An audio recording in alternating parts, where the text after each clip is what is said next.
Hello everyone. आज का हमारा टॉपिक है directive principles of state policy. इस टॉपिक में मेजरली हम लोग आर्टिकल 36 से 51 को कवर करेंगे, क्योंकि डीपीएसपी जो है हमारे संविधान के पार्ट 4 में फॉल करता है, जो कि आर्टिकल 36 से 51 के बीच में आता है। तो मेजरली कवर हमारा आर्टिकल 36 से 51 ही रहेगा। उसके अलावा ये डीपीएसपी को जो तीन अलग अलग भागों में बांटा गया है, जिसे एक होता है हमारा सोशलिस्टिक डीपीएसपी, एक होता है गांधीयन डीपीएसपी, एक होता है लिबरल डीपीएसपी। तो ये आर्टिकल 36 से 51 को ही तीन कैटेगरी में कैटेगराइज किया है, उसको हम लोग भी देखेंगे। एंड अगेन मैं कह रहा हूँ, ये DPSP examination point of view से बहुत इंपॉर्टेंट है, लाइक फंडामेंटल राइट्स। तो सबसे पहले हम लोग ये देखेंगे कि ये जो directive principle of state policy है, ये हमारे संविधान के किस पार्ट में आता है और किस आर्टिकल से किस आर्टिकल के बीच में फॉल करता है, राइट। तो ये जो है directive principle of state policy, ये अपना पार्ट 4 ऑफ इंडियन कॉन्स्टिट्यूशन में फॉल करता है। और ये पार्ट 4 में कहां से कहां तक, किस आर्टिकल से किस आर्टिकल में, तो ये आर्टिकल 36 से 51 के बीच में। क्योंकि आपको अगर याद हो तो फंडामेंटल राइट्स जो है वो पार्ट 3 में आता है और वो आर्टिकल 12 से 35 के बीच में आता है। सो द नेक्स्ट वन जो पार्ट 4 में आएगा वो 36 से 51 के बीच में आएगा, करेक्ट। अब एक नेक्स्ट पॉइंट इसमें इंपॉर्टेंट ये हो जाता है कि जैसे हमने संविधान, आपको पता होगा कि हमारे संविधान का 90% चीज या तो कहीं ना कहीं किसी न किसी के संविधान से इंस्पायर्ड है, या हमने डायरेक्टली बोरो किया है। हमने डायरेक्टली बोरो किया, राइट। सो डीपीएसपी का अगर बात करें तो ये हमने कहाँ से बोरो किया है, तो ये हमने आयरिश कॉन्स्टिट्यूशन से बोरो किया है। मतलब कॉन्स्टिट्यूशन ऑफ आयरलैंड से हमने बोरो किया है, कॉन्स्टिट्यूशन ऑफ आयरलैंड। लेकिन इसमें एक कैच है, हमने कॉन्स्टिट्यूशन ऑफ आयरलैंड से बोरो किया है, लेकिन क्या ये डीपीएसपी है, ये आयरलैंड का कॉन्सेप्ट था। मतलब अगर कोई भी कॉन्सेप्ट अगर किसी के संविधान में पहले से लिखा गया है, तो ये जरूरी नहीं है कि ये कॉन्सेप्ट उनका हो, क्या पता उन्होंने भी किसी और से बोरो किया हो। तो इस वाले केस में, डीपीएसपी के केस में जो है, हमने कॉन्स्टिट्यूशन ऑफ आयरलैंड से बोरो किया है, लेकिन ये जो डीपीएसपी का कॉन्सेप्ट है ये स्पेन का है। ये डीपीएसपी का जो कॉन्सेप्ट है, ओरिजिनल कॉन्सेप्ट, ये स्पेन का है। तो ओरिजिनली जो है, ओरिजिनल कॉन्सेप्ट जो डीपीएसपी का है ये स्पेन का है। स्पेन से बोरो किया आयरलैंड, और हमने कॉन्स्टिट्यूशन ऑफ आयरलैंड से इंस्पायर होके हमने अपने संविधान में उसे इनकलकेट किया है, right.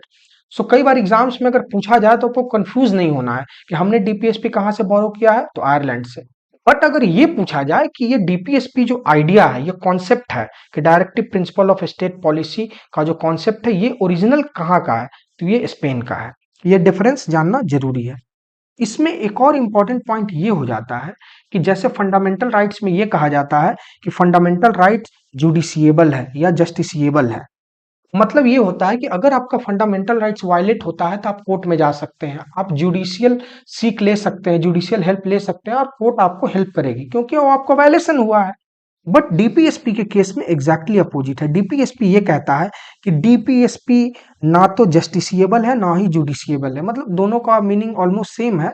So DPSP is not justiciable, justiciable या जुडिशिएबल। अब इस टर्म को समझना बहुत इंपॉर्टेंट हो जाता है, इसलिए इंपॉर्टेंट हो जाता है क्योंकि अगर आप इस टर्म को नहीं समझेंगे तो आप डीपीएसपी का शाब्दिक अर्थ नहीं समझेंगे। क्यों? अगर कह रहा है कि डीपीएसपी ना तो जस्टिसिएबल है ना तो जुडिशिएबल है, इसका अर्थ ये होता है कि न्याय संगत। हिंदी में इसे कहते हैं, जस्टिसिएबल को या जुडिशिएबल को न्याय संगत कहते हैं, तर्क संगत कहते हैं। मतलब ये, अगर आपका डीपीएसपी जस्टिसिएबल नहीं है, मतलब कि अगर डीपीएसपी जो हमारे आर्टिकल 36 से 51 में मेंशन्ड है, अगर इसका वायलेशन भी हुआ, अगर इसका वायलेशन भी हुआ, आप जुडिशियल हेल्प सीख नहीं कर सकते हो। मतलब आपको न्याय नहीं मिलेगा। न्याय नहीं, ये जरूरी नहीं है कि वायलेशन हुआ तो न्याय नहीं मिलेगा, लेकिन ये न्याय संगत नहीं है। न्याय संगत नहीं, ये इसका बेसिक डिफरेंस है। और इसीलिए ये जस्टिसिएबल नहीं है, इसीलिए डीपीएसपी को कहा जाता है कि ये, डीपीएसपी को कहा जाता है ये पॉजिटिव इंस्ट्रक्शन है। और फंडामेंटल राइट से जब कंपेयर किया जाता है तो फंडामेंटल को राइट्स को बोला जाता है कि ये नेगेटिव इंस्ट्रक्शन है गवर्नमेंट ऑफ इंडिया के लिए। मतलब कि डीपीएसपी को कहा जाता है, आपको डिफरेंस समझाना जरूरी होगा। मैं बार बार फंडामेंटल राइट से कंपेयर इसलिए कर रहा हूं क्योंकि वो डिफरेंस है।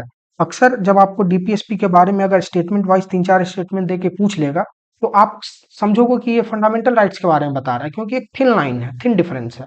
तो समझिए, तो डीपीएसपी जस्टिसिएबल क्यों नहीं है, और इसका नेक्स्ट कॉन्सिक्वेंस क्या है ये मैं आपको बताने की कोशिश कर रहा हूँ।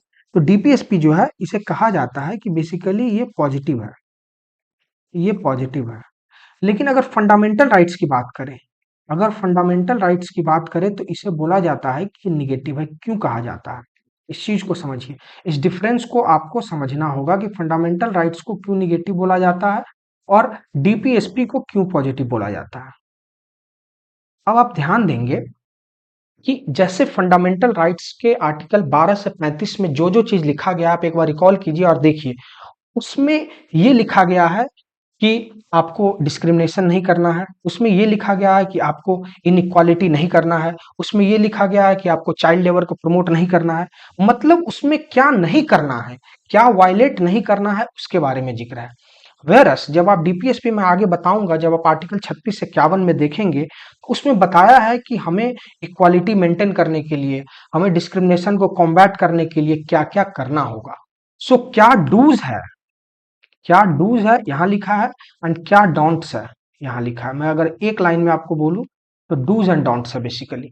तो डीपीएसपी में लिखा है कि भैया आपको क्या करना है ताकि आप डिस्क्रिमिनेशन को इम्बैलेंस कर सके, क्या करे ताकि आप सोसाइटी में तमाम तरह के जो इनइक्वालिटी है उसको कॉम्बैट कर सके। वेयर फंडामेंटल राइट्स में आपको ये लिखना है, बताया गया है कि आपको क्या क्या नहीं करना है। सो इसीलिए ये फंडामेंटल राइट्स को कहा जाता है जस्टिसिएबल है और डीपीएसपी को कहा जाता है ये न्याय संगत नहीं है, it cannot be judicified. So that is the thing. I hope it is clear. आप इस टर्म को समझिए। बट एक इसमें कैच है, ये कह तो दिया गया कि डीपीएसपी जो है न्याय संगत नहीं है, ये जस्टिसिएबल नहीं है, लेकिन क्या डीपीएसपी को जुडिशियबल बनाया नहीं जा सकता? क्योंकि कोई तो ऐसा कभी ना कभी ऐसा इंस्टेंस आएगा जब डीपीएसपी में आपके आपके जो राइट्स हैं वो वायलेट हो रहे होंगे। तब क्या उसे न्याय संगत के तब क्या उसे न्याय संगत की कैटेगरी में नहीं डाला जा सकता है? तब क्या उसे जुडिशियबल नहीं माना जा सकता है? माना जा सकता है, लेकिन only there is a catch. I am telling you the thing is कि DPSP can be made a judiciable law only by the act of Parliament. मतलब संसद के द्वारा जो एक्ट पारित होगा या संसद पार्लियामेंट का जब तक इंटरफेरेंस नहीं होगा तब तक टीपीएसपी को जस्टिसिएबल नहीं माना जाएगा। इसी में मैं लिख देता हूं अगला point, DPSP can B justiciable, DPSP can B justiciable, लेकिन कब, कब और किसके लॉ पे? मतलब डीपीएसपी को जुडिशियबल लॉ माना जा सकता है, लेकिन कब? Only when the only when the court of law feels it has been, कि आपका कोई लॉ वायलेट हुआ है, जब कोर्ट ऑफ लॉ फील करेगा तभी। और कैसे होगा? तो by the act of Parliament, by the act of Parliament. So इस चीज को समझिए, इस चीज को मैं बार बार कह रहा हूं कि ये जो कीवर्ड है जस्टिसिएबल, जुडिशियबल, आप जो कह लो, ये कीवर्ड को समझाना बहुत इंपॉर्टेंट है, क्योंकि डीपीएसपी नॉन जस्टिसिएबल है। कह दिया गया कि अगर आपका डीपीएसपी न्याय संगत नहीं है, तर्क संगत नहीं है। क्यों नहीं है? क्योंकि इसमें क्या करना है वो बताया गया है, इसमें तो कोई वायलेशन हो नहीं रहा है, ठीक है। लेकिन there will be some instance, there will be certain example when you will feel your rights are being violated. At that time by the act of parliament, at that time by the act of parliament, dpsp can be a judiciable law, DPSP can be a judiciable law by the act of Parliament. ये point बहुत important है। Versus fundamental rights में क्या होता है कि वो already माना जा चुका है कि वो जस्टिसियबल होगा, वो न्याय संगत है, न्याय संगत प्रक्रिया है, आपका फंडामेंटल राइट्स वायलेट होगा तो court of law will automatically interfere, they can even issue suo motu and all this, जितने भी प्रोसीजर है, राइट, ठीक है। तो उसके उसके बाद एक पॉइंट ये इंपॉर्टेंट हो जाता है कि आपको 1984 का एक केस याद करना पड़ेगा।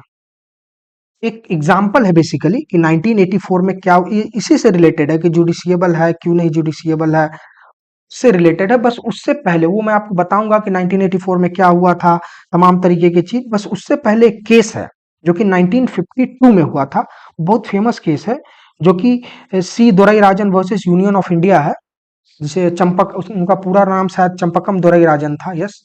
सो 1952 का एक केस है, 1952 का ये केस है। इस केस का नाम है C Dorairajan, Dorairajan C Dorairajan versus union of India. So article 44 is uniform civil code, जो कि हमारे लिबरल डीपीएसपी का पहला आर्टिकल होता है। यूनिफॉर्म सिविल कोड आपको पता भी है कि काफी न्यूज में था पिछले साल। उत्तराखंड ने इसे फॉलो किया, फिर गुजरात, गोवा सब पाइपलाइन में है। तो यूनिफॉर्म सिविल कोड ये एक अलग टॉपिक बन जाता है, बट फिलहाल यूनिफॉर्म सिविल कोड जो आर्टिकल 44 में आता है वो लिबरल डीपीएसपी का हिस्सा है। लेकिन आर्टिकल 45 जो है, आर्टिकल 45 जो है ये इंपॉर्टेंट हो जाता है। क्यों इंपॉर्टेंट हो जाता है? क्योंकि इसे जो है 2002 में 86 अमेंडमेंट एक्ट से अमेंड किया गया था। तो ये इंपॉर्टेंट हो जाता है क्योंकि जो जो अमेंडमेंट आपको आर्टिकल में देखने को मिलेंगे वो इंपॉर्टेंट हो ही जाता है। सो आर्टिकल 45 जो है इसे अमेंड किया गया था 86 अमेंडमेंट एक्ट 2002 से। इसमें क्या था कि भैया राइट टू एजुकेशन तो चलो ठीक बात है, लेकिन 14 साल के एज तक फ्री एंड कंपलसरी एजुकेशन बच्चों के लिए होना चाहिए। ये अमेंडमेंट 2002 में आया था और इसे आर्टिकल 45 के लिबरल डीपीएसपी में डाला गया था। क्या डाला गया था? तो ये था कि free and compulsory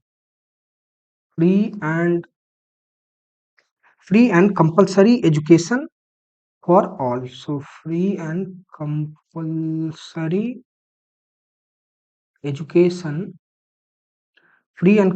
education for children till 14 years.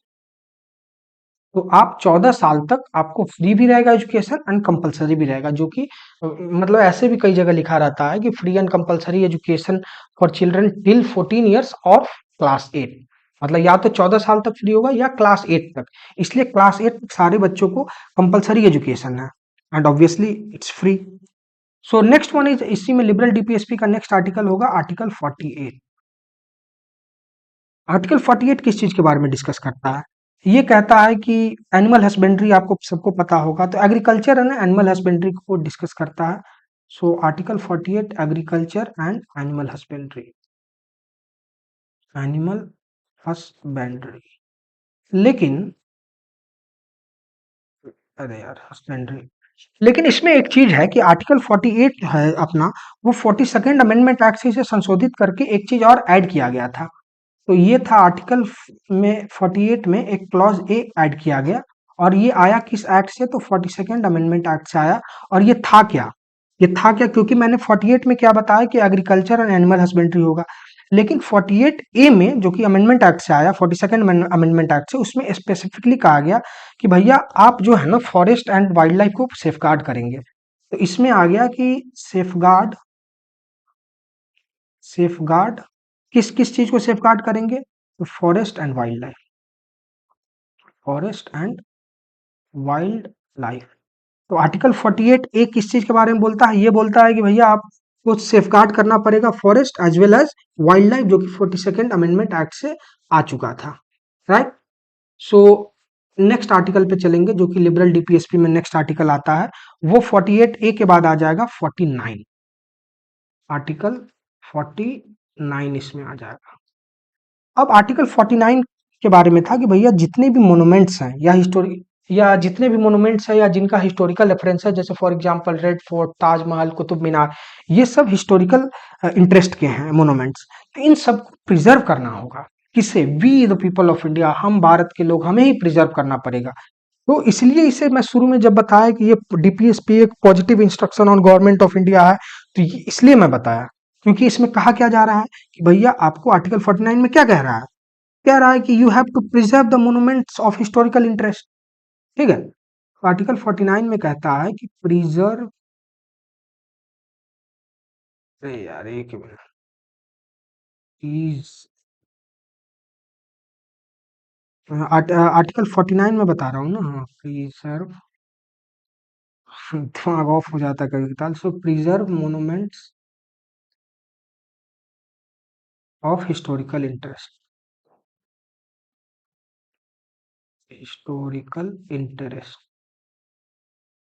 Article 49 में कहता है कि preserve monument of historical interest. Right. अब आ गया अपना आर्टिकल 50 एंड 51। ये दो अपना लास्ट होगा इसमें लिबरल डीपीएसपी का एंड डीपीएसपी इन टोटालिटी का। सो आर्टिकल 50 कहता है, ये कई बार यूपीएससी अपने प्रीलिम्स में भी पूछ चुका है। इसमें कुछ नहीं, जैसे हमें पता है 3 बॉडी होता है, लेजिस्लेटिव, एग्जीक्यूटिव, जुडिशियरी। तो आर्टिकल 50 क्या कहता है, ये जुडिशियरी एंड एग्जीक्यूटिव को सेपरेट करता है। जुडिशियरी एंड एग्जीक्यूटिव को सेपरेट करता है। तो इसमें लिखते रहा हूं मैं, article 50 discusses about separation of judiciary, so it basically separates judiciary from executive, from executive, right? अब बात कर लेते हैं आर्टिकल 51 की, which is the last article of DPSP. ये भी कई बार एग्जाम में डायरेक्टली पूछ लिया गया है इस आर्टिकल के बारे में। ये आर्टिकल का सिर्फ इस चीज के बारे में डिस्कस करता है कि भैया आपका जो इंटरनेशनल पीस एंड सिक्योरिटी है उसको प्रमोट करो, ताकि दुनिया में, पूरे विश्व में, अक्रॉस द ग्लोब शांति बनी रही। सो आर्टिकल 51 कहता है कि promote international peace and security, promote international peace and security. So the promotion of international peace and security article 51 में आता है। आर्टिकल 50 बोलता है कि separation of judiciary from executive. Article 49 बोलता है कि जितने भी हिस्टोरिकल मोनूमेंट, जितने भी आपको मोनूमेंट्स है हिस्टोरिकल इंटरेस्ट के, भैया आप उसको बचाओ, ठीक है।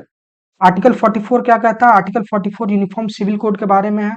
आर्टिकल 45 जो कि 86th अमेंडमेंट एक्ट 2002 से आया था, वो free and compulsory education for children till 14 years, ये था। आर्टिकल 48 है एग्रीकल्चर एंड एनिमल हस्बेंड्री के बारे में, लेकिन उसी में संविधान में संशोधित करके जब लाया गया तो फॉरेस्ट एंड वाइल्ड लाइफ के बारे में स्पेसिफिकली डिस्कस किया गया। क्लियर।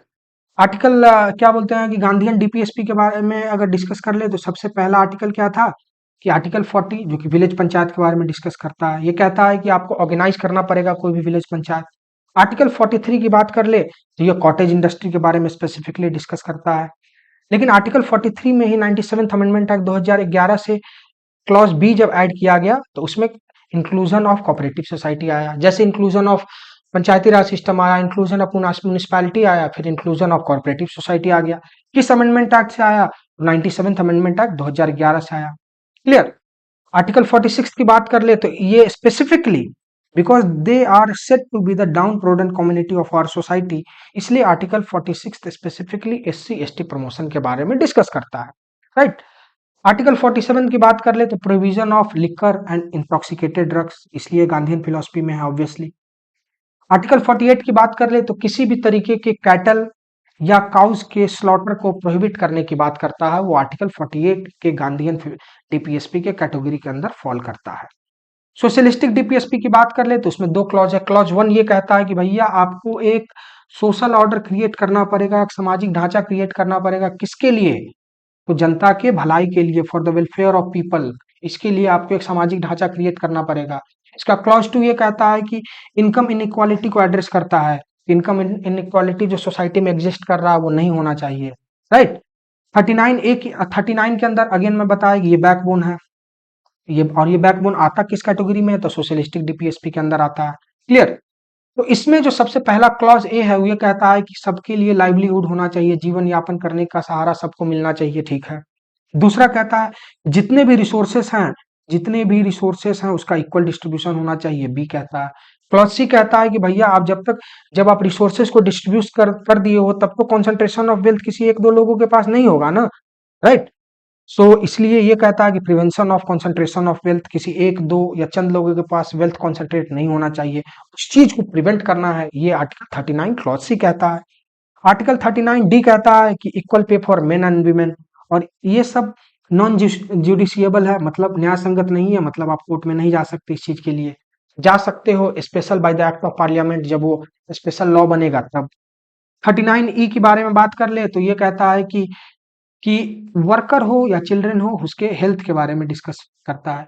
लेकिन उसी में जो क्लॉज एफ है उसको स्पेसिफिकली 42nd अमेंडमेंट एक्ट से जब लाया गया तो वो चिल्ड्रन के डेवलपमेंट के बारे में बात करता है, हेल्दी डेवलपमेंट ऑफ चिल्ड्रन। इसमें वर्कर एक्सक्लूडेड है, तो इसमें जो कीवर्ड है वो चिल्ड्रन है, वो ये एक्सक्लूसिवली चिल्ड्रन के बारे में बात करता है, राइट।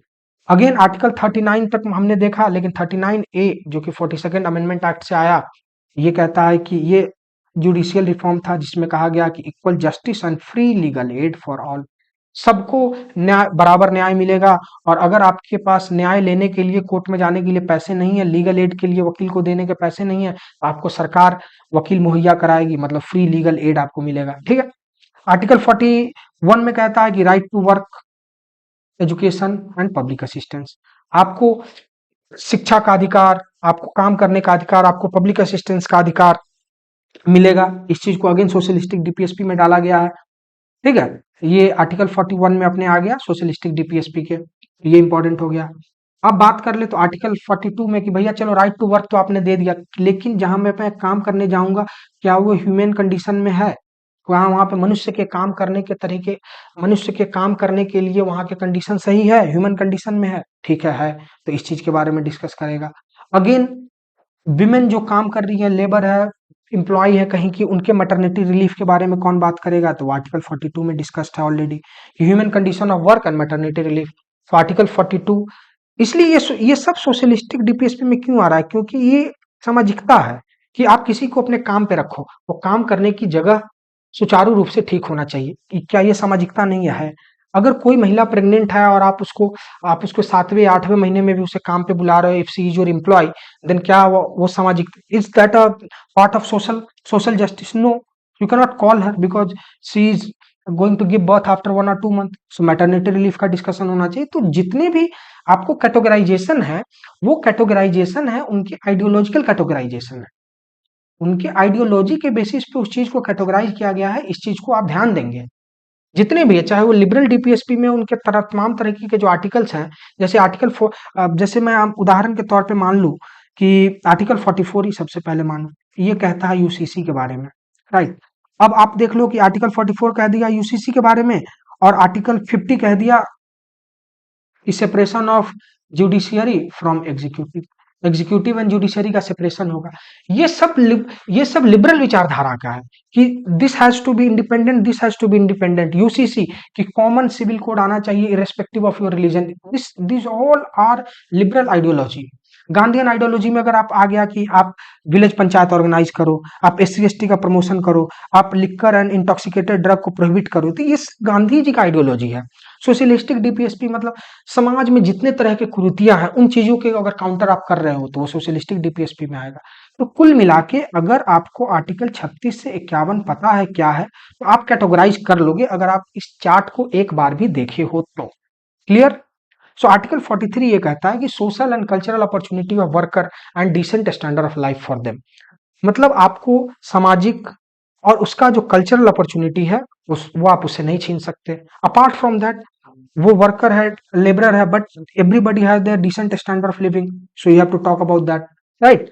तो the next one is 43A में जब ये संशोधन से आया था तो उसमें हमने वर्कर के स्टैंडर्ड ऑफ लिविंग को तो डिस्कस कर लिया, उसके सामाजिक एंड कल्चरल अपॉर्चुनिटी को तो डिस्कस कर लिया, लेकिन क्या उससे मैनेजमेंट, जब इंडस्ट्रियल मैनेजमेंट की बात आएगी तो उसे क्यों नहीं पार्टिसिपेट किया जाता है?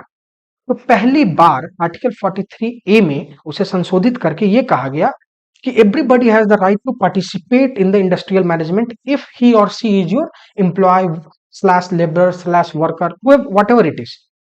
तो अगर वो आपकी एम्प्लॉय हैं, वर्कर हैं, लेबरर हैं, तो why they will work only on the C and D grade? They have all the rights to participate and the industrial management too.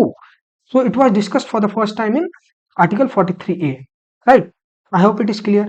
And इस वाले DPSP में जो the last one is Article 47, which talks about nutrition and public health, कि आपको आप माल nutrition ना हो, इसलिए आपको न्यूट्रिशन सबको मिलना चाहिए, irrespective of your age, gender and caste, creed, everything. You should be nutritious, you should eat nutritious food, ये सब, ताकि आप माल न्यूट्रिशन के शिकार ना हो और पब्लिक हेल्थ भी बेटर बना रहे। ये सब चीज हुआ। उसके बाद कई बार आपको मैं एक चीज यहाँ पे ऐड ऑन करना चाहता हूँ कि कई बार देखा गया है कि फंडामेंटल राइट्स एंड डीपीएसपी में कॉन्फ्लिक्ट्स हुए हैं, फंडामेंटल राइट्स एंड डीपीएसपी में कॉन्फ्लिक्ट्स हुए हैं इन कई केसेस में। आज जैसे मैंने आपको बताया कि चंपक दोराईराजन और उनका जो केस 1951 में आया, उसमें कहा गया या कि fundamental rights is superior than DPSP, right. उसके अलावा गोलकनाथ केस आया 1967 में, गोलकनाथ केस आया। जो आप केस का एक मैं वीडियो पढ़ाया हूँ स्पेसिफिकली जो कॉन्स्टिट्यूशनल केसेस हैं उसमें सारे केसेस मैं डिस्कस कर चुका हूँ ऑलरेडी, बट मैं in context of fundamental rights and DPSP सारे केसेस बता रहा हूँ। सो पहला था 1951 चंपक दुराई-राजन, जो फर्स्ट स्लाइड में मैं डिस्कस कर चुका हूँ। 1967 गोलकनाथ केस था, उसमें ये कहा गया कि fundamental rights can not be amended for DPSP, मतलब आप फंडामेंटल राइट्स को डीपीएसपी की वजह से अमेंड नहीं कर सकते हैं, ठीक है। उसके बाद एक बताया था मैंने केशव नंद भारती केस, वो तो again which is relevant to everything. 42nd amendment act इसमें इंपॉर्टेंट हो जाता है, जो कि 1976 में पास हुआ था। वो क्या कहता है, तो वो इस चीज को पलट दिया कि DPSP is superior than fundamental rights. अब यही मैं बताने की कोशिश कर रहा था, क्योंकि 1951 का चंपक दुराई-राजन केस अगर आप देखें, दुराई-राजन वर्सेस जो Dorairajan versus union of India case था, यूनियन ऑफ इंडिया केस था, उसमें इसका उल्टा बताया गया था, वाइस वर्सा, विच वाज कि fundamental rights is superior than DPSP. और अक्सर जब सुपीरियरिटी की बात होगी तो यही दोनों डिस्कशन होगा। The first one was Champak Dorairajan versus union of India 1951। इसमें यह था कि फंडामेंटल राइट्स को अपर एज दिया गया था कि fundamental rights always superior to DPSP. But जब सम इमरजेंसी लगा and 42nd amendment act pass किया गया, तो उस वक्त इसको टर्न डाउन कर दिया गया, इसे वाइस वर्सा कर दिया गया, क्योंकि डीपीएसपी को सर्टेन पावर दिया गया। और इस ये चीज प्रूव कैसे होगा, ये चीज प्रूव ऐसे होगा कि आप देखो कई जगह पे 42nd अमेंडमेंट, जो मैं टेबल ऊपर बताया उसमें कई जगह 42nd अमेंडमेंट एक्ट के तहत ही आपको कई संशोधन देखेंगे। जैसे आपको सोशलिस्टिक डीपीएसपी में आर्टिकल 39A अगर आपको याद हो, आप देख लीजिए ऊपर, आर्टिकल 39A अगर याद हो, तो वो क्या कहता है कि वो जुडिशियल रिफॉर्म के बारे में आया था, वो था कि equal justice and free legal aid. तो जब आप यहाँ पे जुडिशियल रिफॉर्म ला दिए डीपीएसपी में ही, तो डीपीएसपी में क्यों नहीं अपर एज हो सकता है? अब डीपीएसपी में क्यों नहीं अपर एज हो सकता है? क्योंकि आपने जुडिशियल रिफॉर्म ला दिया, right, the first thing. Second thing आपने क्या किया, आपने के आर्टिकल 48A अगर आपको याद हो, 48A जो कि इसी में आता है, लिबरल डीपीएसपी में आता है, वो क्या कहता है कि safeguard forest and wild life, वो एक ला दिया, राइट। ऐसे कई सारे हो गए। एक आपको इसी में ला दिया गया था, 43A ला दिया गया था, 42nd अमेंडमेंट एक्ट से लाया गया था। वो क्या था, वो था कि participation of worker in industry and industry management. तो यहाँ पे भी आप क्या बोलते हैं कि सोशल इक्वालिटी की बात कर दिए। तो जो जो चीज फंडामेंटल राइट्स बात किया करता था, सोशल इक्वालिटी, जुडिशियल रिफॉर्म, क्या बोलते हैं कि आपको, आप इंसान हो जानवर हो जिसमें प्राण बचता है, उनकी क्वालिटी की बात करते हैं, जैसे 48A में बात किया, तो उसमें अगर बात कर दिया तो how DPSP is downgraded, no. So in 42nd Amendment Act 1976 actually turned down the cases of 1951 of Champak Dorai-Rajan versus Union of India, which said कि fundamental rights is superior than DPSP. Clear? I hope it is clear. इस topic में इतना ही था जितना मैं बता सकता था, एंड इससे बाहर कुछ नहीं होगा। आप इसे बार बार देखें, समझे, आपको क्लियर हो जाएगा। Okay, thanks for watching.